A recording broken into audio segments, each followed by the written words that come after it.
Donald Trump ou Kamala Harris? Le 5 novembre, l'élection américaine déterminera qui, de la démocrate ou du républicain, accédera à la présidence des États-Unis. Comme lors du précédent scrutin, il y a 4 ans, une vague de désinformation inonde les réseaux sociaux. Cette désinformation contribue à ébranler la confiance du public dans le système électoral américain et donc dans le vote. Pour vous en prémunir, nous vous proposons un aperçu de quelques affirmations trompeuses ou fausses.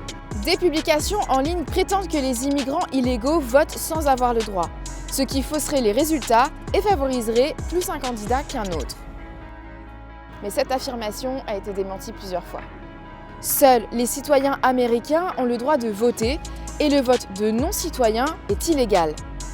D'ailleurs, le fait de revendiquer faussement la citoyenneté américaine peut mener à des amendes, des peines d'emprisonnement, l'expulsion, l'impossibilité d'immigrer à l'avenir et ou la révocation du statut juridique, nous expliquait Rachel Orey du Bipartisan Policy Center, une organisation indépendante de recherche sur les procédés électoraux. Lors des élections de 2020, plusieurs publications trompeuses avaient émergé lors du dépouillement. Parmi elles, celle des bulletins qui auraient été inversés sur les machines de vote, allant pour Biden au lieu de Trump. Une désinformation que l'on voit d'ailleurs réapparaître cette année dans la course entre Trump et Harris. Des erreurs dans les bureaux de vote se sont parfois produites lors d'élections américaines qui ont été aussitôt corrigées avec les votants concernés et les équipes sur place. Et concernant la fraude, des institutions telles que le MIT ou le Heritage Foundation, un organisme conservateur, ont constaté qu'elle était extrêmement rare.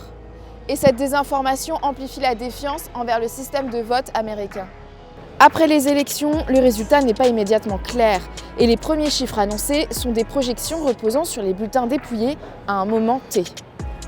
Il faut donc être très prudent avec ces premiers résultats qui peuvent amener des mauvaises interprétations et donc de la désinformation, ont rappelé des experts.